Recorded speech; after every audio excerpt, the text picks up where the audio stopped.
अस्सलाम वालेकुम, कैसे आप लोग। उम्मीद करती हूँ कि आप सब ठीक होंगे। सबसे पहले तो जश्न आज़ादी बहुत बहुत मुबारक हो। अल्लाह पाक से दुआ है कि हमारे मुल्क में जितने भी मसाइल हैं वो हल हो जाएं। स्पेशली जो कोरोना है इस हमारे मुल्क से ख़त्म हो जाए। हमारे मुल्क में जो बहुत सारे मसाइल हैं, करप्शन है, सिफारशी कल्चर है, गुर्बत है, इसके अलावा और भी मसले मसाइल हैं, तो अल्लाह पाक से दुआ है कि इस सब मसाइल को हल करें और हम सबको एक हौसला हो, एक हिम्मत हो कि हम इस मुल्क के लिए कुछ कर सकें। तो एक और उम्मीद करती हूँ कि स्क्रीन क्लियर होगी, सही होगी, आपको सही क्लियर वर्ड समझ आ रहे होंगे। आज हम पढ़ेंगे, बल्कि इस टॉपिक चैप्टर को ख़त्म करेंगे, law of conservation of mass. और इसमें एट द एंड में एमसीक्यूज़ हैं वो भी शेयर करूँगी और कुछ एक एक्सरसाइज है वो भी मैं करूँगी। ठीक है, तो law of conservation of mass 1789 में एक फ्रेंच केमिस्ट थे, एंटोनी लेवोजियर, जो फादर थे मॉडर्न केमिस्ट्री के, और इन्होंने ये टर्म दिया था law of conservation of mass. तो इनके मुताबिक इनका जो कहना है, या law of conservation of mass का जो मतलब है वो ये है कि जब केमिकल रिएक्शन होता है, जो मास है ना तो वो बनता है, मतलब ना क्रिएट होता है, ना वो टूटता है, ना डिस्ट्रॉय होता है, but it change one form to another form, बल्कि वो अपनी फॉर्म चेंज करता है। मैं रिपीट कर रही हूँ, जब केमिकल रिएक्शन होता है तो ना तो मास बढ़ता है, ना बनता है, ना वो ख़त्म होता है, मीन्स डिस्ट्रॉय होता है, बल्कि वो अपनी फॉर्म चेंज कर देता है। और एक अदर वर्ड में कहें तो ये जो केमिकल रिएक्शन में जो मास रिएक्टेंट का एंड प्रोडक्ट का वो सेम ही होते हैं, मतलब कांस्टेंट ही रहता है।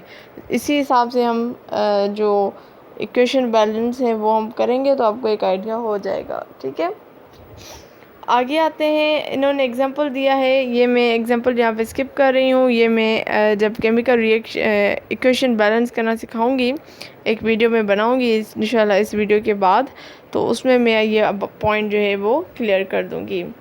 आगे अब हम आते हैं, तो अब हम कह रहे हैं type of chemical reaction. Different type हैं केमिकल रिएक्शन के, based on what happen when reactant change into products, उसके हिसाब से। यहाँ पे जो हम डिस्कस करें वो दो टाइप डिस्कस कर रहे हैं केमिकल रिएक्शन के, एक है एडिशन रिएक्शन और एक है डिकम्पोजिशन रिएक्शन। एडिशन रिएक्शन में क्या होता है कि दो या दो से ज़्यादा जो रिएक्टेंट्स हैं वो कंबाइन होते हैं और फिर एक प्रोडक्ट बनता है, इसको हम कहते हैं एडिशन रिएक्शन। मैं रिपीट कर रही हूँ, बल्कि मैं हाईलाइट भी कर रही हूँ कि ये कहाँ लिखा हुआ है, इस लाइन में लिखा हुआ है। ठीक है, कि जब दो या दो से ज़्यादा रिएक्टेंट्स कंबाइन होंगे और एक प्रोडक्ट बनेगा तो हम इसको एडिशन रिएक्शन कहेंगे, और इसको कॉम्बिनेशन रिएक्शन भी कहा जाता है, इसको सिंथेसिस रिएक्शन भी कहा जाता है। ठीक है जी, और जिसका अगर हम एग्जांपल लें तो ये हम एग्जांपल कह सकते हैं कि हाइड्रोजन और ऑक्सीजन मिलकर वाटर बनाते हैं, तो ये आपका सिंथेसिस रिएक्शन का एग्जांपल है, एडिशन रिएक्शन का एग्जांपल है, या आप इसको कॉम्बिनेशन रिएक्शन का भी कह सकते हो। ये तीनों एक ही टर्म है। ठीक है, इन्होंने जो एग्जांपल दिया है वो सोडियम एंड क्लोरीन का नीचे दिया है कि सोडियम और क्लोरीन, जब ये दो रिएक्टेंट्स हैं, जब आपस में मिलेंगे तो सोडियम क्लोराइड बनता है। सही है, ये आप एग्जांपल अपने नोट करते जाओ। और दूसरा इन्होंने बर्निंग ऑफ कोल कार्बन का दिया है, कार्बन और ऑक्सीजन जब मिलता है तो कार्बन डाइऑक्साइड बनता है। तो ये एडिशन ऑफ रिएक्शन की बात हो रही थी। और यहाँ पे थोड़ा सा नज़र डालें रिएक्टेंट के ऊपर कि रिएक्टेंट कैसे हैं। ठीक है, अब है डिकम्पोजिशन रिएक्शन। डिकम्पोजिशन रिएक्शन में क्या होता है, वो अपोजिट होता है एडिशन रिएक्शन के, जिसमें क्या होता है कि एक सिंगल कंपाउंड होता है, उसको तोड़ते हैं, ब्रेक डाउन करते हैं, फिर दो या दो से ज़्यादा आपके सिंपलर सब्सटेंस बनते हैं। एडिशन रिएक्शन में क्या था, दो या दो से ज़्यादा हम रिएक्टेंट ले रहे थे, फिर एक हमारा कोई प्रोडक्ट बन रहा था। एक या एक से ज़्यादा कोई प्रोडक्ट बन रहे थे। यहाँ पे हम जो ले रहे हैं, समझ लें कि जो रिएक्टेंट में जो एडिशन ऑफ रिएक्शन में जो प्रोडक्ट था वो यहाँ पे रिएक्टेंट है, और यहाँ पे जो ऊपर जो रिएक्टेंट थे यहाँ पे वो प्रोडक्ट हो जाएंगे। सिंपली अगर हम यहाँ पे इन्होंने वाटर का एग्जांपल दिया है, तो मैंने पहले वाले एग्जांपल में जो H2O वाटर वो एज ए प्रोडक्ट आपको सामने रखा था, लेकिन यहाँ पे हम वाटर ले रहे हैं H2O और फिर हम इसको डिकम्पोज करेंगे, तोड़ेंगे, तो हाइड्रोजन अलग हो जाएगा और ऑक्सीजन अलग हो जाएगा। तो ये एग्जांपल है किसका, डिकम्पोजिशन रिएक्शन का। ठीक है जी। तो इसी तरीके से इसमें क्या होता है, डिकम्पोजिशन रिएक्शन में ये स्पॉन्टेनियसली इन अनस्टेबल कंपाउंड्स में होता है, और इसमें एक्सटर्नल कंडीशंस रिक्वायर होती हैं, जैसे हीट है या कैटालिस्ट है या इलेक्ट्रिक करंट है, उसमें डिकम्पोज होते हैं। ये हम आगे पढ़ेंगे तो उसमें ये इलेक्ट्रोलाइसिस जो हम प्रोसेस पढ़ते हैं, जिसमें हम वाटर को डिकम्पोज करते हैं, उसको तोड़ते हैं उसके मॉलिक्यूल्स को, तो हाइड्रोजन अलग हो जाता है, ऑक्सीजन अलग हो जाता है। तो ये हम आगे पढ़ेंगे इंशाल्लाह डीप में ये, क्योंकि यहाँ पे ये है नहीं, क्लास 8 की साइंस है, तो यहाँ तक मैं महदूद हो रही हूँ। बाकी इंशाल्लाह आगे जब हम पढ़ेंगे तो उसमें मैं ये फर्दर डीपली डिस्कस करूँगी। तो addition reaction, decomposition reaction, synthesis reaction हो गया, और डिकम्पोजिशन रिएक्शन भी हो गया। ठीक है, अब हम बात करते हैं एक्सोथर्मिक एंड एंडोथर्मिक रिएक्शन क्या है। ये एनर्जी चेंजेस के बारे में हम बात कर रहे हैं। जब भी केमिकल रिएक्शन होता है तो एनर्जी या तो रिलीज़ होती है या एनर्जी एब्जॉर्ब की जाती है, मतलब हीट वहाँ से निकलती है या हीट जो है एब्जॉर्ब की जाती है। और जो study of heat change in chemical reaction उसको हम थर्मोकेमिस्ट्री बोलते हैं।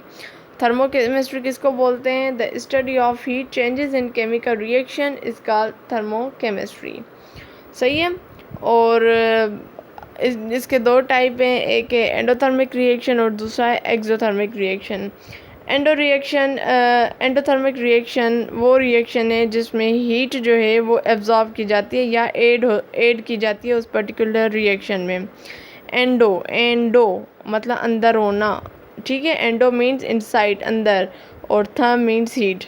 तो अगर आप यहाँ पे एक आप देख सकते हो, एक इन्होंने रिएक्टेंट सामने रखा है HGO, तो उसको जब हम हीट के दे रहे हैं तो Hg अलग हो रहा है, O अलग हो रहा है।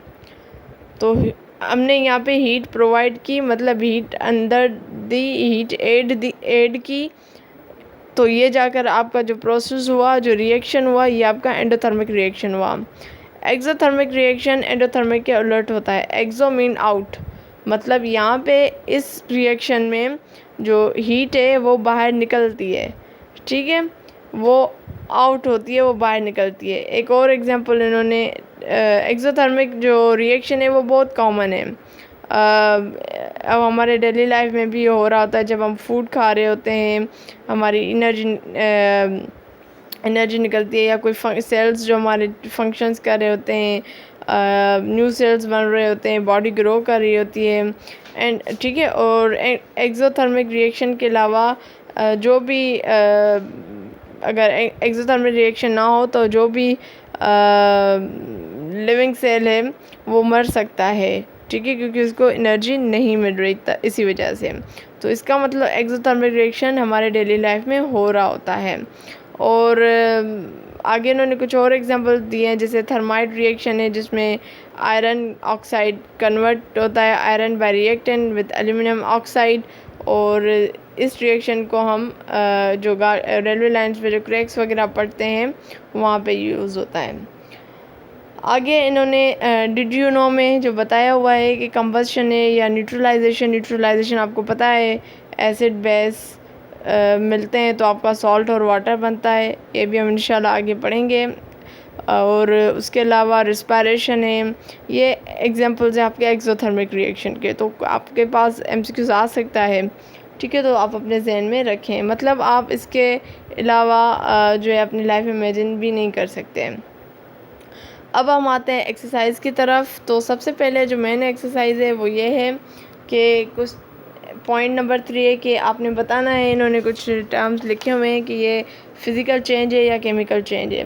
तो मैं पहले ये बता दूं कि मेरे आंसर में कुछ मिस्टेक हो भी सकती है, तो प्लीज़ कम्प्लीटली सुनिएगा, और कहीं लगता है कि मैंने कोई रॉन्ग आंसर बता दिया है या तो प्लीज़ मुझे भी गाइड कीजिएगा, और ताकि मैं फिर दूसरों को भी बता सकूं, लेकिन रिव्यू ज़रूर कीजिएगा। तो सबसे पहले रस्टिंग ऑफ लॉक्स, तो ये आपका केमिकल रिएक्शन है, मैं उसके आगे सी लिख रही हूँ। मेल्टिंग ऑफ आइस, ये फिज़िकल है, ठीक है, ये कोई प्रॉपर्टी इनकी चेंज नहीं होती। सेकेंड है change in taste of milk, ये केमिकल रिएक्शन है, क्योंकि ऑब्वियसली कुछ ना कुछ इसमें हुआ है केमिकली, तभी इसका टेस्ट चेंज हुआ है, ठीक है। D digestion of your food, completely chemical reaction. Changing in meat smell after it is out in the sun for some time, chemical reaction. Carving on piece of food, ये आपका physical reaction है. Mixing of sugar and water, physical change है, ठीक है. Mashing potato, physical change है. और lightening, मतलब वो जो मैच बॉक्स के जो स्टिक होती है उसको जलाना, तो ये आपका केमिकल रिएक्शन है, ठीक है जी। अब आते हैं इसमें जो एक्सरसाइज ये 4 है, ये मैं इंशाल्लाह करवाऊँगी आपको जब मैं इसकी बैलेंस इक्वेशन की करूँगी, तो उस वक्त मैं इनमें से ले लूँगी 1-2 एग्जांपल्स। अब क्वेश्चन नंबर 5 है कि what is an example of synthesis reaction. तो सिंथेसिस रिएक्शन का क्या था कि दो आप सिंथेसिस रिएक्शन और कॉम्बिनेशन रिएक्शन और एडिशन रिएक्शन, ये एक ही टर्म है। तो उसमें ये था कि 2 या 2 से ज़्यादा आप रिएक्टेंट लेते हैं तो आपका एक प्रोडक्ट बनता है। तो यहाँ पे जो एग्जांपल है हाइड्रोजन ऑक्सीजन ले रहे हैं, तो तब जाकर आपका टू फॉर्म वाटर बन रहा है, तो ये आपका option C is the correct. उसके बाद इसका जो नेक्स्ट है वो है which is the best indication that a chemical reaction has taken place. तो मेरे हिसाब से option C is the correct. Metal bubbling when placed in unknown liquid, जब आप अननोन लिक्विड में डालेंगे तो मेटल बबल करेगा, तो दैट्स मीन कोई केमिकल रिएक्शन हो रहा है।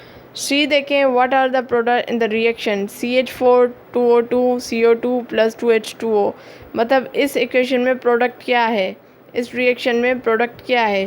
तो कार्बन डाइऑक्साइड और वाटर जो है वो प्रोडक्ट है, तो इस हिसाब से option A is the correct. Question number D देखें, which of the following is an example of an chemical reaction. तो सी इसका जो है वो करेक्ट आंसर है। तो उम्मीद करती हूँ आपको आज की वीडियो अच्छी लगी होगी। इंशाल्लाह हाज़िर होंगी नेक्स्ट वीडियो में, तब तक मुझे दीजिए इजाज़त। अल्लाह हाफिज़।